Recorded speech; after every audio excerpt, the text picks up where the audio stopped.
Bonjour, vous écoutez Microsocial, un podcast sur le travail et le droit du travail. Pour mieux comprendre ces évolutions et ces problématiques, nous entendrons régulièrement ici des salariés, des élus du personnel, des juristes et des experts.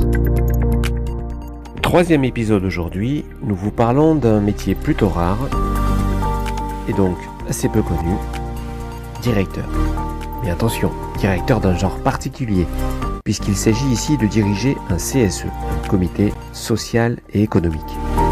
Nous allons écouter Lilian Nobilet, qui dirige à Clermont-Ferrand le CSE de Michelin.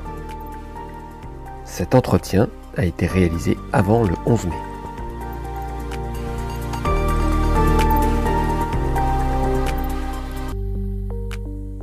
Lilian Nobilet, directeur du CSE Michelin à Clermont-Ferrand.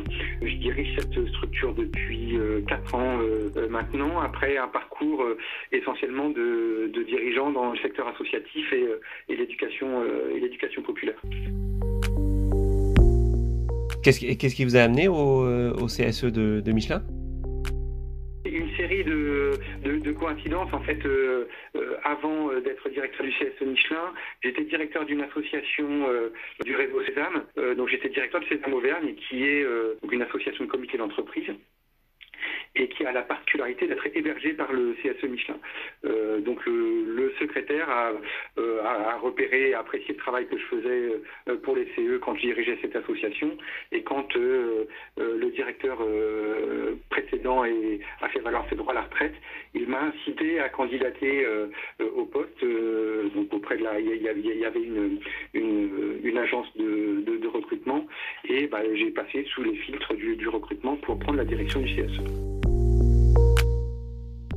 Directeur d'une entreprise, on voit bien à quoi ça correspond, mais directeur de CSE, c'est quoi votre métier ?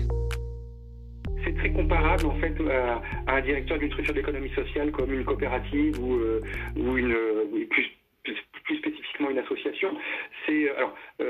Donc faut bien avoir en tête qu'il y a quand même une trentaine de salariés à gérer, donc rien ne serait-ce que cette gestion-là, elle occupe pas mal de temps, mais fondamentalement le rôle d'un directeur d'une structure comme un CE, comme d'une association, c'est de faire le lien entre le projet politique des élus et puis sa déclinaison opérationnelle, en s'assurant d'une que les salariés soient bien en phase ou bien agissent bien dans le sens du projet, et en même temps que les élus qui travaillent au projet le fassent bien en intégrant les contraintes techniques qui sont celles des opérationnels. Donc voilà, c'est être un petit peu le point d'articulation entre les contraintes politiques et les contraintes techniques, et c'est-à-dire aussi du coup c'est une fonction qui nécessite une très grande proximité avec le secrétaire, puisque d'une certaine manière le rôle du secrétaire procède des mêmes logiques, avec par contre un ancrage plutôt du côté des élus, quand mon ancrage est plutôt du côté des salariés.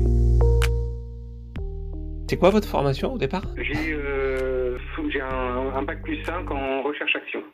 Ce qui est plutôt proche, c'est des formations qui concernent plutôt des travailleurs sociaux ou des dirigeants de structures de l'économie sociale, justement pour cette capacité à articuler le politique et le technique. Et à votre connaissance, il existe combien de directeurs de CSE en France ? Vous avez une idée ? Non, j'ai pas trop d'idées. Alors j'imagine que dans des gros CE, Air France, SNCF, etc., il y a ces fonctions-là.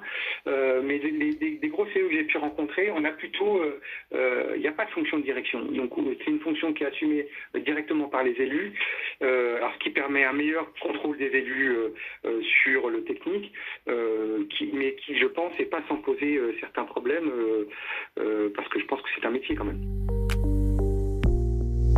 Bien sûr. Et juste un petit mot sur la crise sanitaire. Comment personnellement vous le vivez ? C'est plutôt éprouvant quand même. Point de vue privé, d'avoir à faire l'école à la maison gérer les enfants, et ma conjointe dirige aussi une structure associative. Bon bref, c'est quand même très très sollicitant et très épuisant d'un point de vue personnel et d'un point de vue professionnel. Alors même si ça commence à durer, c'est un bon test pour savoir où en sont les équipes et leur capacité à être solidaires. Et je trouve que c'est plutôt pas mal. Les équipes sont solides, les responsables de service sont attentifs au bien-être de leurs collègues. Moi, j'étais en réunion ce matin. À la réunion, les échanges sont très constructifs, alors même qu'on peut parler de choses un peu sensibles comme la sécurité des salariés. On sait que ça peut être des points d'opposition potentiels entre des salariés et un employeur. Là, je trouve qu'on a un beau collectif de travail qui fonctionne et qui n'a pas été corrodé ou abîmé par la situation du Covid. Merci d'avoir écouté Microsocial, un podcast de Bernard Domergue pour Actuel CSE. À très bientôt.